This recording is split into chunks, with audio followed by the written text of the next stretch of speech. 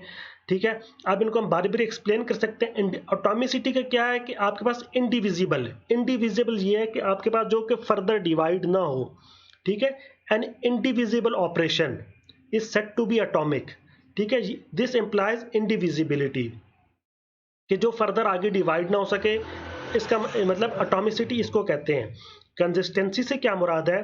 Consistency से मुराद है आपके पास कि जो आप एक ठीक है, एक ट्रांजिशन से, यानी a transaction must transition persistent data from one consistent state to an other। ठीक है, कि वो persistent state को persistent data को, ठीक है, मतलब एक सीक्वेंस वाइज या एक डेफिनेट जो आपके पास एक है डाटा है, उसको वो एक स्टेट से दूसरे स्टेट में ट्रांजिशन करे, इसको आप कंसिस्टेंसी कहते हैं। आइसोलेशन क्या है? ठीक है, आइसोलेशन का मैं आपको एक एग्जांपल दूं कि transaction should not affect each others. ठीक है, ये आपके पास एक वेल नोन एग्जांपल है। ठीक है, आपने देखा होगा कि एक ही सिटी के अंदर सेम बैंक की डिफरेंट एटीएम्स होती हैं।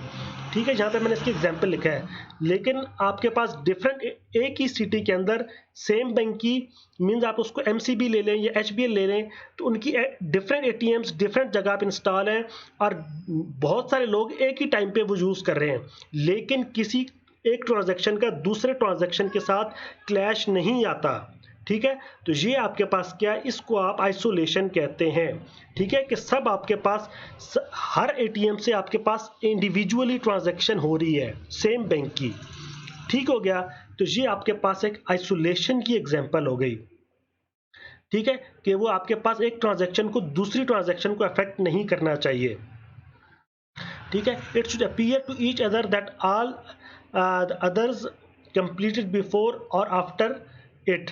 ठीक है, all such concurrent transaction must effectively and in sequential order, क्योंकि आपके पास ट्रांजैक्शन इंडिविजुअली परफॉर्म होनी चाहिए।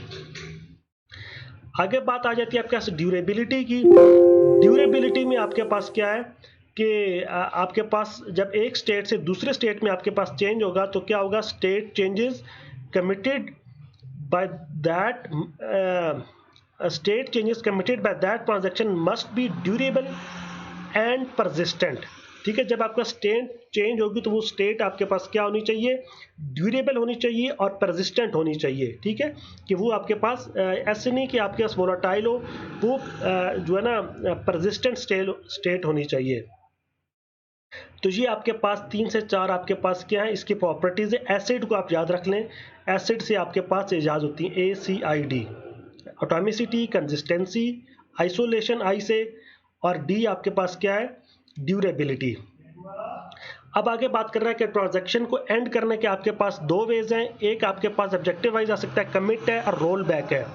कमिट का मतलब होता है सक्सेसफुल एग्जीक्यूशन, और आपके पास रोल बैक का मतलब होता है कि जब आपके पास एरर इन एग्जीक्यूशन आ जाता है। ठीक है, और a roll back that none of the steps are executed due to an error in one of those steps। सो आप ट्रांजैक्शन को 2 वेज में आप एंड कर सकते हैं। एक कमिट है, सक्सेसफुल, ये मैंने लिखा है यहाँ पे। ठीक है, सक्सेसफुल एग्जीक्यूशन है, और रोल बैक आपके पास एरर इन एग्जीक्यूशन है। ये आपके पास जो है ना ट्रांजैक्शन को एंड करने के 2 तरीके हैं। सो यहाँ पे आपके पास लेक्चर एंड हो रहा है। अगर आपको लेक्चर से रिलेटेड कोई क्वेश्चन है तो आप मुझे कमेंट्स